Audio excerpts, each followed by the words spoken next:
Okay, here it is, confession time. I usually go to the store, maybe Safeway or Trader Joe's. Maybe I'll go to Safeway on Monday, Trader Joe's on Thursday or something like that. And I don't check the refrigerator before I go to see what I have. So consequently, I have leftover vegetables. And they've been in the refrigerator. And so I'm going to make what I'm going to call refrigerator soup. So I have a bunch of vegetables that are getting kind of iffy, so I got to use them today. So here's what I'm going to do. I'm going to cut them up chunky style. I'm going to roast them in 400-degree oven for 20 minutes or so. And then I'm going to blend them with my super duper blender. And then it's going to be called soup, refrigerator soup. It's my own invention, refrigerator soup. So here I've got, this is a carrot, by the way, a white carrot, and some peppers and broccoli and some of this zucchini I'm going to have to clean up. And this is a hot pepper. And these are just the Asian peppers. They're not hot. I might use some, I might not. I might not use them all. A red pepper, some asparagus, and some celery.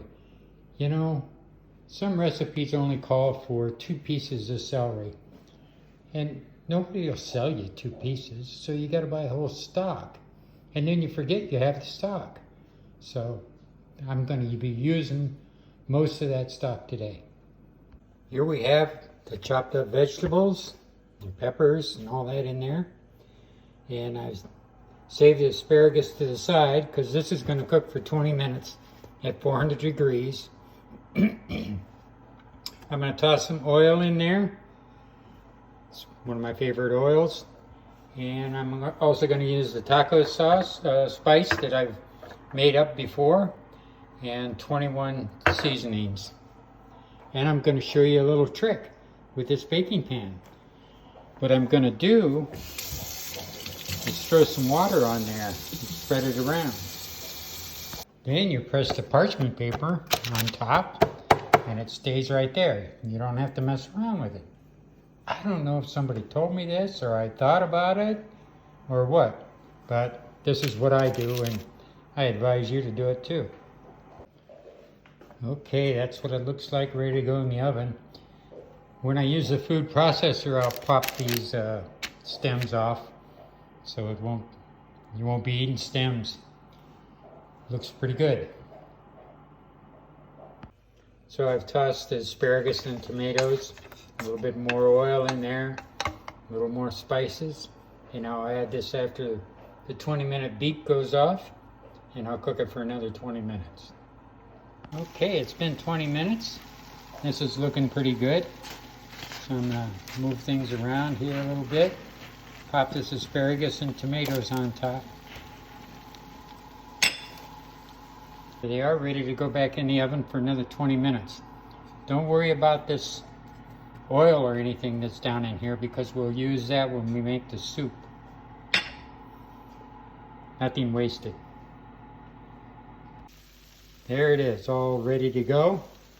I'm going to let this set for, at least 20 minutes. Let it cool down a little bit before I put it in the food processor.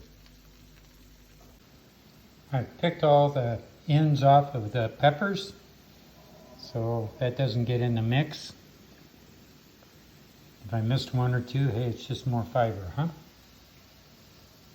Okay, so I'm going to load up the food processor now.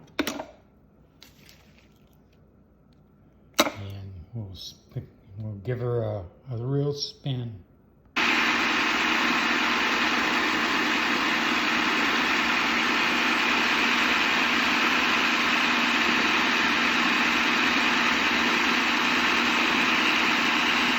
So I've added most of the oil to that and we'll see what happens here now. Probably going to have to take a half a batch out and put some vegetable broth in there. I've taken half out, and I'm gonna put some vegetable broth in there, and we'll see how it comes out.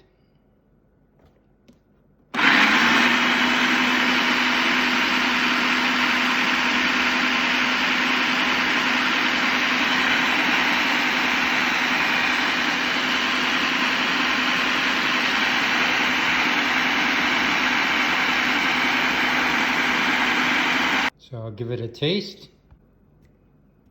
Looks pretty good, tastes pretty good. Okay, I'm gonna do this soup into jars and put it in the refrigerator. It tastes pretty good cold. I'm sure it'll taste excellent warmed up too. So that's my refrigerator soup, which means I empty whatever I've got in the refrigerator and cook it and put it in a blender, and it will come out good. And you're not wasting food. So if you like this little video, please subscribe, hit the bell, give me a thumbs up. Thank you very much for watching.